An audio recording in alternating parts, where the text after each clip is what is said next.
Hello everybody, and thanks again for joining me for Third Act Stories.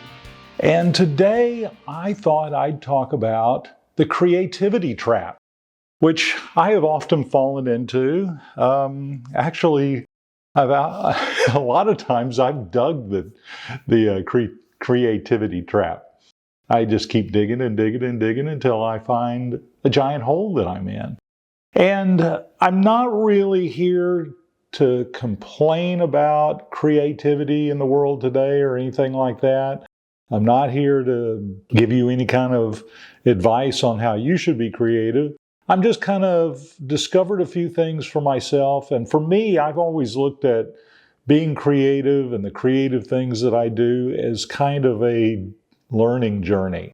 Like most people who are creative, you're born with an interest in it.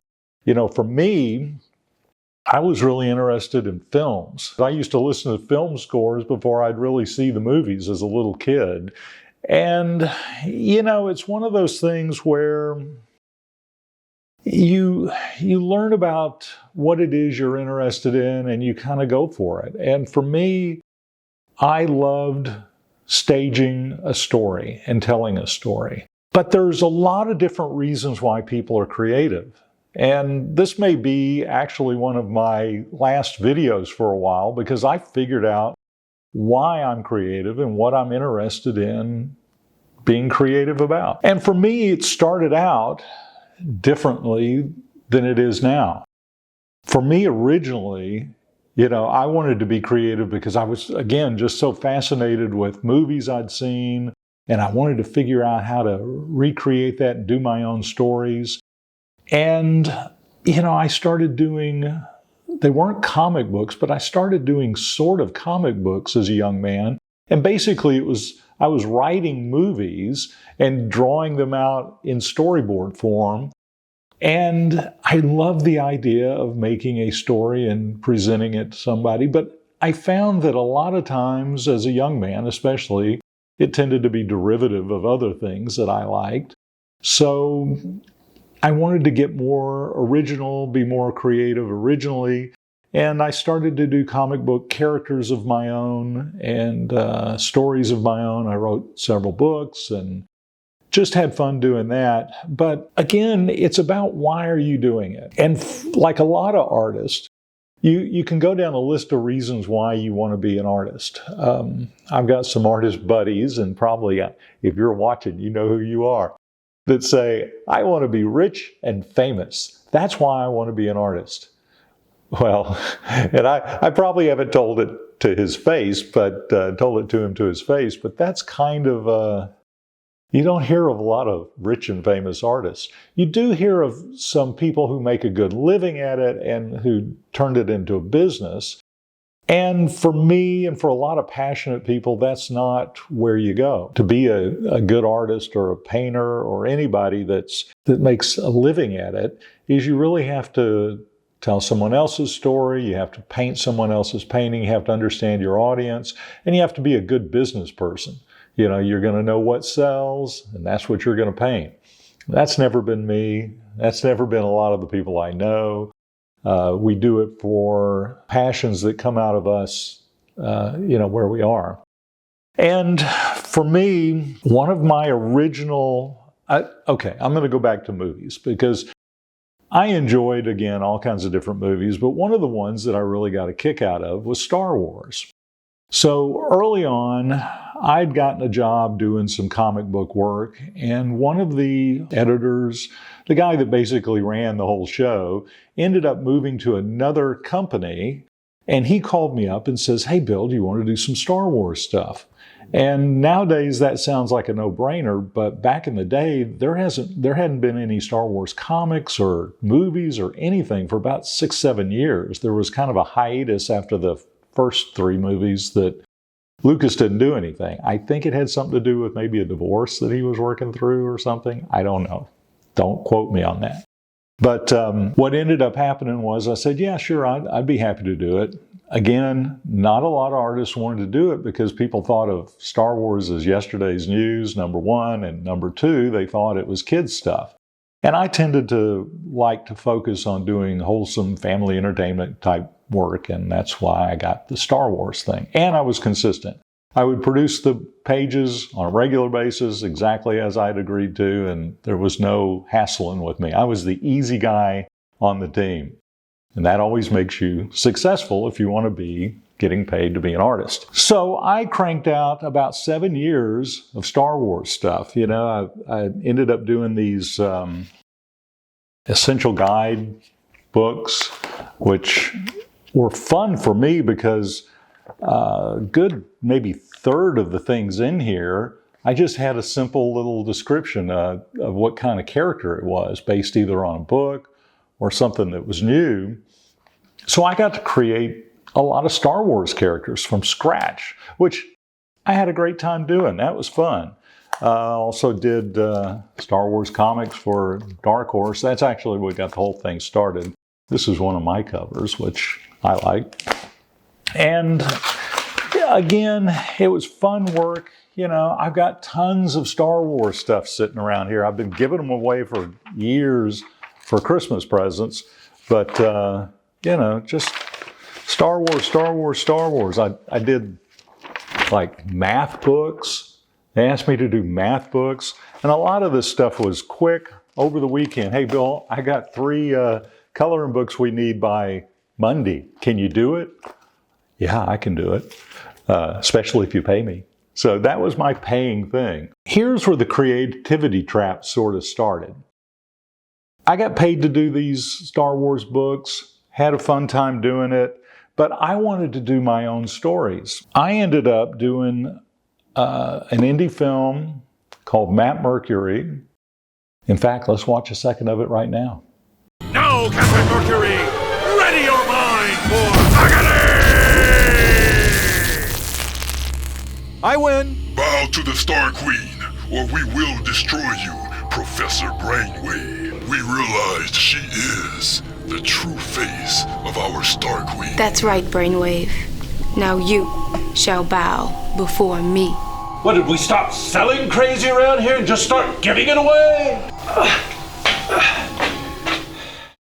Wasn't that weird? That's the way I like a movie. Kind of weird. But it was a kid's movie too. But there were a lot of firsts in that movie that I'm happy with. And I did the whole movie from scratch. I mean, I had a great team of actors. Those actors knew their lines perfectly. That was great. I had one fella, Sean Bellinger, who did a lot of the 3D animation, which there isn't a lot in the movie. But the stuff that he did was dead on perfect. Matt Levine, who's my friend and kind of nursemaided me through this whole thing, and kind of was the guy I bounced all the ideas off of, and he came up with a lot of the ideas too. And I had a great cinematographer, Thomas Rolls, and his team really made it happen. But the thing was, I shot it in 5 days in the studio, and then the rest of it 2 days on location. I built all the special effects, did all the makeup, did all the designs. So it was a total creative effort on my part, and it was me getting that out, you know. And I don't know really why I did it. I've since done, we've got books on the shelves, which you can go to Amazon, type in Matt Mercury and get your book. Also got a comic book, which, you know, I mean, all this stuff's hand-drawn. I mean, I'm drawing all this stuff by hand, day in, day out, year after year, month after month. Sometimes I'd get in the studio, start working on this stuff, first thing in the morning, have my coffee, and then it's 2 o'clock in the morning the next day, and I haven't stopped. So it's fun on one hand, but it's also, you know, it's kind of takes away from the rest of your life. In addition to the books and the movie, we also did an animated series that I hand drew the thing. There's the backgrounds, you know. There's each individual character, all the lip syncing, everything. It's all traditionally done by hand, not computer generated at all. I colored it on the computer in Photoshop and then built it in After Effects and did a little bit of flash on it for the mouths, and also did some of it in Premiere. So I used a lot of software to produce it, but it was all hand drawn. And let's watch a couple of seconds of that right now. That Mercury,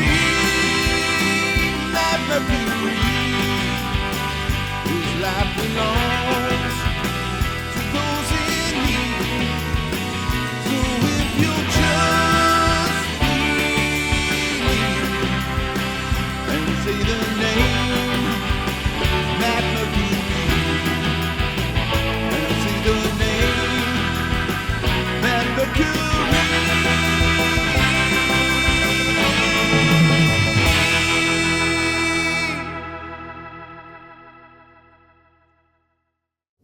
Even weirder than the movie, don't you think? Well, that was the point. I mean, we were telling stories, and that was me.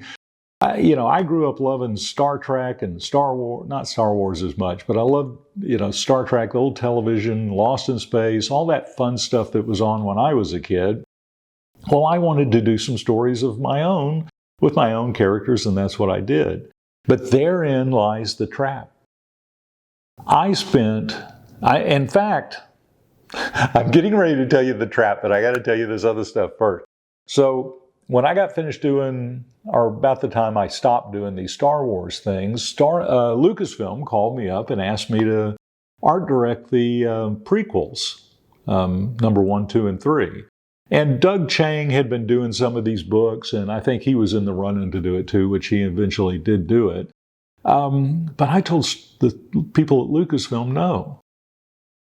The reason is I was raising my daughter at the time, and I didn't want her living out in California while I was up at night working all night.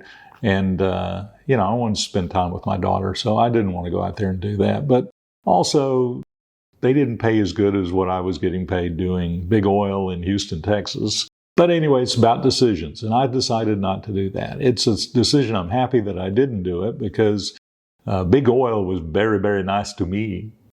And Lucasfilm was nice to me, but it was on a much smaller scale. So that's the way that worked. The other reason why I told them I didn't want to do it was I had really decided I want to do my own story.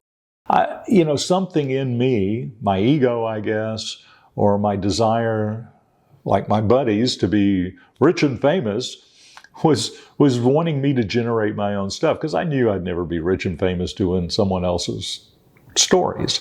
So I thought, everybody's going to love Matt Mercury. They're going to go crazy over it. And I'm just going to sit back and turn down offers all day until I take the big one. Well, that's not what happened. Partially because the whole industry is changing. And originality really is not a coin that's very valuable in that realm nowadays. The bottom line is, no one had really any interest in the stuff I was doing. People nowadays, what they like is something they're familiar with. I paint my original paintings now, and, I don't do bluebonnet paintings or Indian paintings. I'm in Texas, so those things sell. That's what the audience is for Texas. Not the stuff I'm doing, which is kind of Art Nouveau, who knows what. And these things are all driven by a certain kind of creativity, a creativity that comes out of the ether. They used to call it, the Greeks called it a muse. The Romans called it a daimonion, which, they come from the spirit world, and some of that stuff isn't good. It's leading you down a wrong path, which I found out the hard way sometimes. You can also get inspiration for things that lead you down the right path. And let me go ahead and say what the creative trap is. The creative trap nowadays is nobody cares what you're doing. Nobody cares about originality. Nobody cares about your original characters. If you can sit and draw Iron Man, or you can sit and draw Star Wars, or you can sit and draw Spider-Man or whatever 1,000,000 times over, then you'll make a living at it. If you can do bluebonnet paintings and Indians on horseback, you do it well, and you've really studied it and know how to paint in a way that people go, wow, that painting looks like a real photo. Who knows nowadays with AI how that's going to work. But the bottom line is, if you're doing something because you think somebody's going to think you've got value, that's the creative trap. The creative trap is whatever's been marketed is all that they care about. They don't care about this, even though you can buy it on Amazon right now and you might care about it. Please don't pay attention to the spelling. I did it all in Photoshop and long story. But anyway, the bottom line to this is you need to understand why you're doing the work you're doing. And for me, I was doing it for all the wrong reasons. Again, fame, fortune, which sounds crazy if you want to be an artist. Some people do it because they go, I want the lifestyle of an artist. I'm going to get girls. Girls will go, wow, you're an artist? What a great thing. Doesn't work that way, but some artists, guys especially, think it will work that way. All the reasons you're doing it for, if they are being driven by all of your dark natures, your ego, your greed for money, your lust for beautiful women, which, that happens, you're not going to be satisfied. I think back on Van Gogh. Everybody loves Van Gogh's paintings and loves what he's done. But he never sold a painting. I think he sold one in his life. I think he sold it for $400 maybe or something like that. And I've often wondered, did he really care about money? If he cared about money, maybe he would have been more focused on being sociable at parties and making sure that he's shaking the right hands and kissing the right babies. You have to be a politician almost as an artist to get an audience and get people who are patrons of yours. I don't think he did. If you look back at Van Gogh, what was his original career? His original career was he was a priest, and he went out into some kind of poor areas, and he was taking care of his flock in this poor area, and he was giving everything he had to these poor people. Well, the church didn't like that because they're going, hey, you're a priest. You're supposed to have some dignity. You're supposed to be taking care of yourself and have people admire being a priest so they'll look up to the church. Well, he was living like a bum because he was taking care of everybody. He didn't care about the money. And I think that's what he was doing with the art. I think once he became an artist, all he cared about was being able to present beauty to the people who didn't have beauty in their life. He could see a certain kind of beauty in the world, and he was going to make sure he could put that down and put it on canvas and put it on someone's wall. I don't think he was concerned about when he got it on the wall, as long as it eventually got on the wall, which it did everywhere, now. And if you look at his stuff, he's capturing a beauty in the world and giving people peace and happiness and hope who might not have that same kind of happiness and hope if they hadn't seen a Van Gogh painting. And that for me is kind of where I've ended up. I've done a lot of paintings for friends of mine, and because they wanted original art on their wall. And for me, that was payment enough for them to say, I want to hang this on my wall and I want it to be part of my life.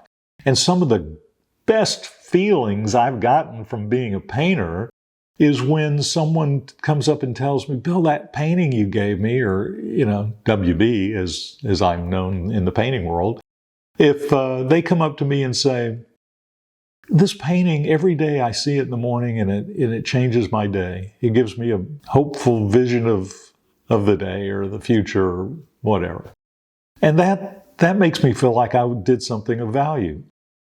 So I think the creativity trap is, when you're trying to be creative for all these reasons that don't involve people, you're going to be dissatisfied.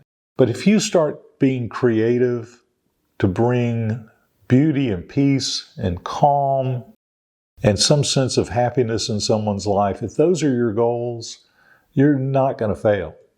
You're going to make somebody happy with your art or your creativity or your song or your poem.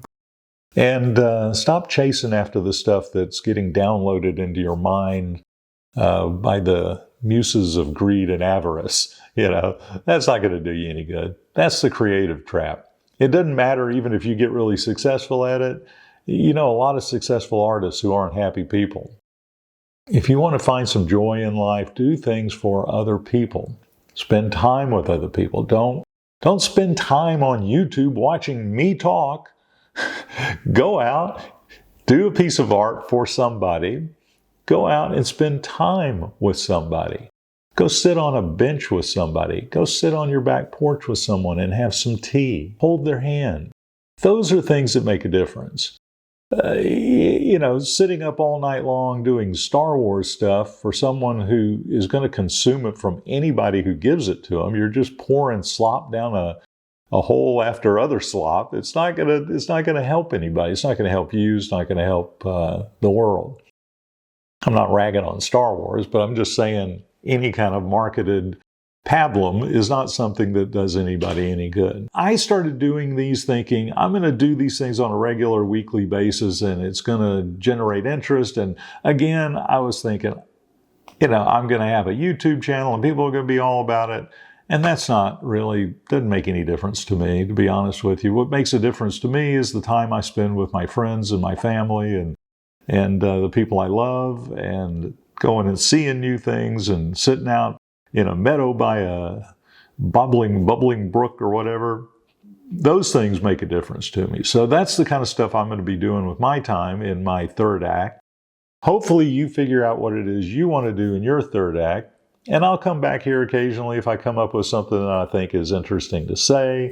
But in the meantime, go look up Matt Mercury on YouTube, watch our video, watch our movie, and have some fun and relax. And I'll be honest with you, I want to say one last thing. The Matt Mercury thing was fun for me because I was making it really to entertain myself and entertain my buddy Matt.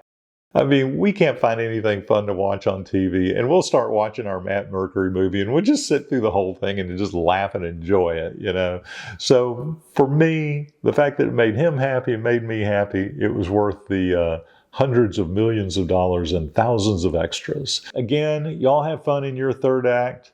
Hope to see you again sometime, but if I don't, maybe I'll see you out there in the future, the way it used to be.